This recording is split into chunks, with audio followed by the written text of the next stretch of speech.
Douglas, you talked about Britain having morphed into a nanny state, and let's talk a little bit about that because even when I was growing up I was born in the late 80s, growing up in the 90s, you could find kids pretty early on saying it's a free country in response to people who didn't like what they had to say. And since then, I suppose from a top-down perspective, we have legislation around hate speech. We got non-crime hate incidents, and from a more emergent or perspective on authoritarianism, I suppose, the Free Speech Union will tell you that there are all sorts of vexatious complaints that are made by the public, but corporations and employers that see people lose their job for things that they say online.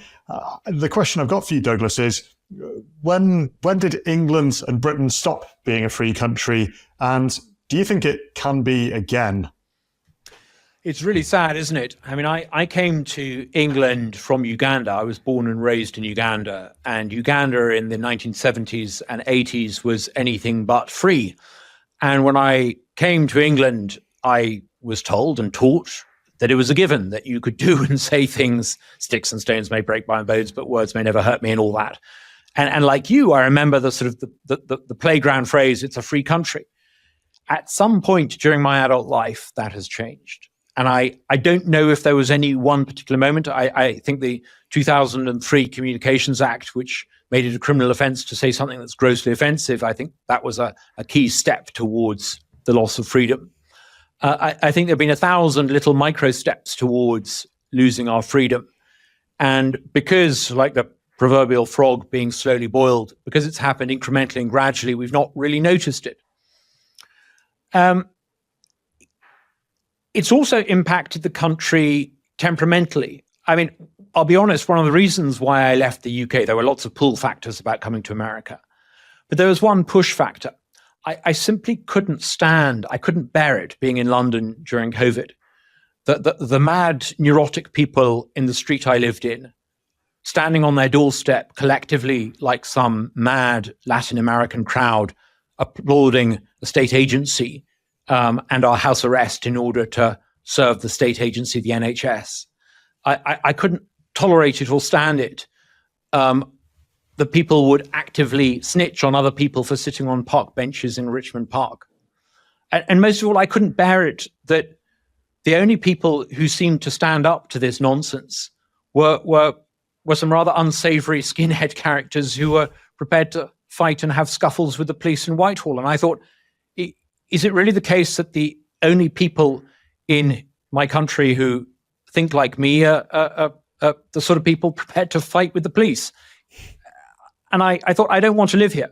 I don't want my family to grow up here. I don't want my daughter to come back from school and the only thing they think about is social distancing. This is a form of collective neurosis, and I'm not going to be part of it. I will not be part of it. And I made sure that I wasn't part of it. I moved to a free country where these things are largely voluntary.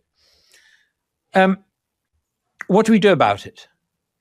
Well, I think we need to recognize that it's the way that we all collectively think that is a big part of the problem. Years ago, when you would hear people say it's a free country, you would also hear that other phrase of mind your own business. A country where people mind their own business is actually a very healthy country.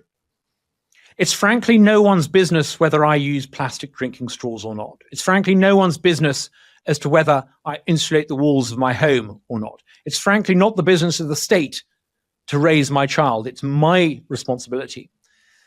I think a key part in the change in the English mindset is the creation of this idea that it is the state's responsibility to help me raise my family and my child. We need to return to the idea that as a parent, it is your responsibility to raise your child. No one else's, yours, it's on you. And I think if we return to that idea, we will eventually rediscover this idea of English liberty, of people minding their own business. I'm so struck when I visit England by how often there is some form of collective neurosis. It was famously COVID during lockdowns. Then I went to England and everyone was worrying about Ukraine or global warming or whatever the great drama of the day is. perhaps people should be less concerned about sharing this sort of collective neurosis and more worried about the content of their own house and the content of their own bank account and the content of their own wardrobe and the content of their own child's mind. Worry about that. Clean that up before you clean up the ocean's plastic, the plastic in the oceans, before you fix the world's problems, before you fix the world's geopolitical problems. Take responsibility for yourself. Take responsibility for your own family. Mind your own business. And be grateful. I think one of the reasons why England has become a less free country is because we've forgotten the art of gratitude. Gratitude is the key to a happy life. And I see this all around me in America. I wonder why these Americans are so much happier than Brits. It's not because they're richer, although they are. It's because they know how to do gratitude. They have a day called Thanksgiving. They give thanks daily for being American. They give thanks daily for their families and their communities.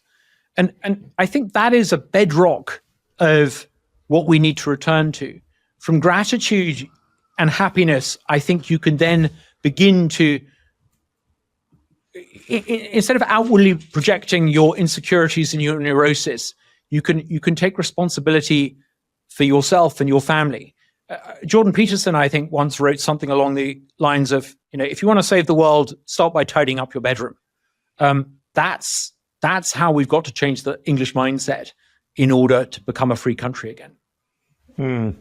As you were talking there, it took me back to a train of thought that was going through my head just today, actually.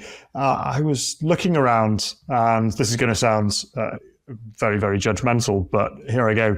I was looking around and I was thinking, Britain has probably never been lonelier, more depressed, fatter than it is now. And I looked at the way people were dressed, and I'm not saying I've always had good sartorial choices or tried to dress smartly. I haven't.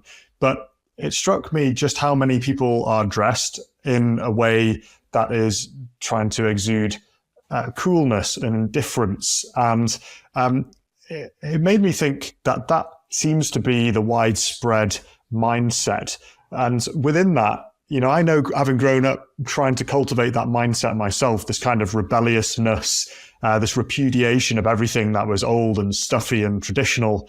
But really, I was just bombing the rubble of something that had already been destroyed in many ways. And I think that coolness, that indifference, I live in Edinburgh at the moment, people are walking around one of the most magnificent cities that this island has ever created. It exudes a confidence and a conviction and an understanding of beautiful forms and education and indeed enlightenment.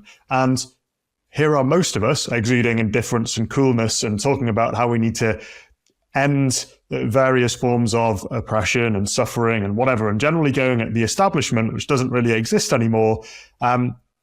And ingratitude, you're exactly right. That's exactly what it is. We're walking around in the fumes of this great civilization. And if you look at the modern buildings being thrown up, there's a hotel that's been built, which is called by some of the less impressed locals the Turd Hotel, because it's built in this modern style and it's got this big curly top. And all the modern buildings just so out of kilter with what's around them. And if you look at people on the streets, if they are bothering to look up from their phones, they're taking pictures of all the beautiful old buildings. And yet that's the period which we try and turn our back on and say, well, there's nothing good about that.